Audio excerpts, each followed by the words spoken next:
ഇന്ന് ഞാൻ കുറച്ച് എക്സൈറ്റഡ് ആണ് കേട്ടോ. അതുകൊണ്ട് തന്നെ രാവിലെ ഞാൻ എണീറ്റു. ഞാനൊരു കാര്യം കാണിച്ചു തരട്ടെ. ഒരു സൈഡിൽ സൂര്യൻ, മറ്റു സൈഡിൽ ചന്ദ്രൻ. ഞാൻ ആദ്യമായിട്ടാണ് കേട്ടോ ഇങ്ങനൊരു സംഭവം കാണുന്നത്. നിങ്ങൾ കണ്ടിട്ടുണ്ടോ ഇതിനു മുന്നേ?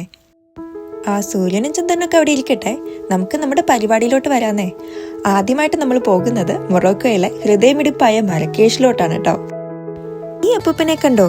പുരാതനമായിട്ടുള്ള അവനില് ബ്രെഡ് ഉണ്ടാക്കലാണ് പുള്ളിക്കാരന്റെ പണി. ഇത് വർഷങ്ങളായിട്ട് ചെയ്തു വരുന്ന സമ്പ്രദായമാണത്രേ. ഈ പുള്ളിക്കാരനും ചില്ലറക്കാരനല്ല കേട്ടോ. ഈ വക സാധനങ്ങളെല്ലാം ഉണ്ടാക്കിയത് ഈ പുള്ളിക്കാരനാണ്. പിന്നെ എനിക്ക് ഫ്രീ ആയിട്ടൊരു നെക്ലേസ് ഉണ്ടാക്കി തന്നു. അവിടെ ഉള്ളവർ എനിക്ക് മാത്രമേ തന്നിട്ടുണ്ടായിരുന്നുള്ളൂ. അതുകൊണ്ട് എനിക്കെന്തോ ഒരു അവാർഡ് കിട്ടിയൊരു ഫീലായിരുന്നു കേട്ടോ.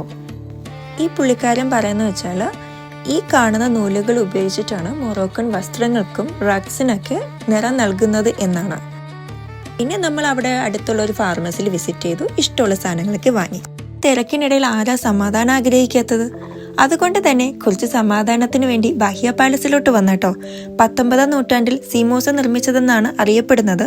പച്ചപ്പും പൂക്കളും വെള്ളയും നീലയും നിറമുള്ള ടൈലുകളും ചേർന്ന കാഴ്ച മനസ്സിന്റെ ആഴത്തിൽ അങ്ങ് പതിയും.